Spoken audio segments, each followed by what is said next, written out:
أهلا بيكم في قناة أسرار المشاهير. كلكم بتعرفون أنا نصحانة ونصحانة كتير كمان.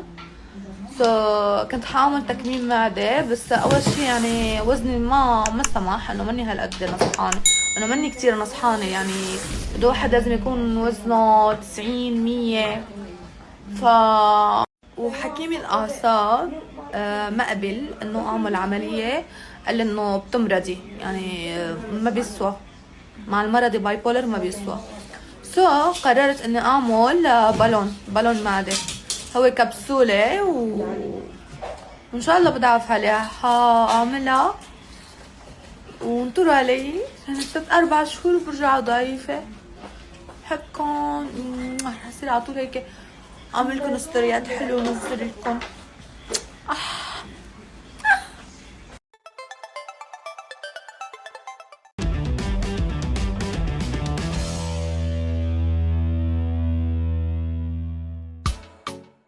إنجي خوري، ونرجع تاني لحكايات وروايات وافتكاسات إنجي خوري اللي خلاص ما بقتش بالحجاب ورجعت تاني للحياة اللي كانت فيها.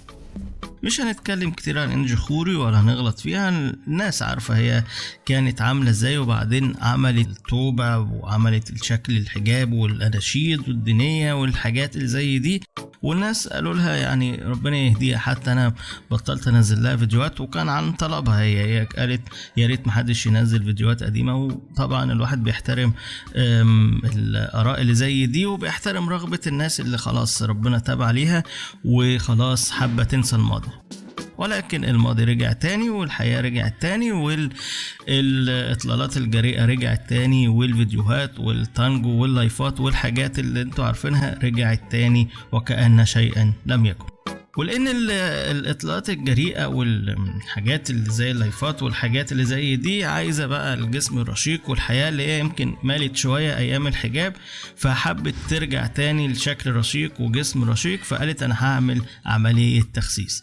قالت انا رحت اشوف عملية التخسيس، فقالوا لي لا انت مش نصحانة قوي، يعني انت مش تخينة قوي للدرجة اللي انت ممكن تعملي فيها تدبيس معدة او تعملي فيها التكميم، ولكن قالوا لي انت هتعملي حاجة اللي هي بالونة. ليه بالونة؟ بتبقى في المعدة كده، حاجة بسيطة يعني عشان تملى المعدة فتخس.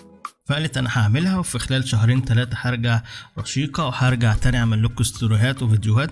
وهي اصلا مش بتبطل تعمل فيديوهات وستوريهات، هي شغالة دلوقتي وبترجع ترجع متابعينها وبترجع ترجع الناس والانظار كلها عليها.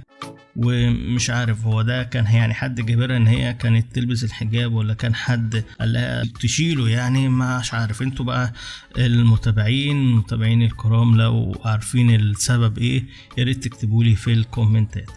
كل التحية كل التقدير ليكم متابعين الكرام، متابعين اخبار المشاهير واسرار المشاهير وكل حاجة عن المشاهير هنا هتلاقوا على القناة. فلو لسه ما اشتركتش يا ريت تشرفني بالاشتراك وتفعيل زر الجرس، تستناني باذن الله اللي جاي باجمل. دايما اشوفكم بخير اعزائي، والسلام عليكم ورحمة الله وبركاته.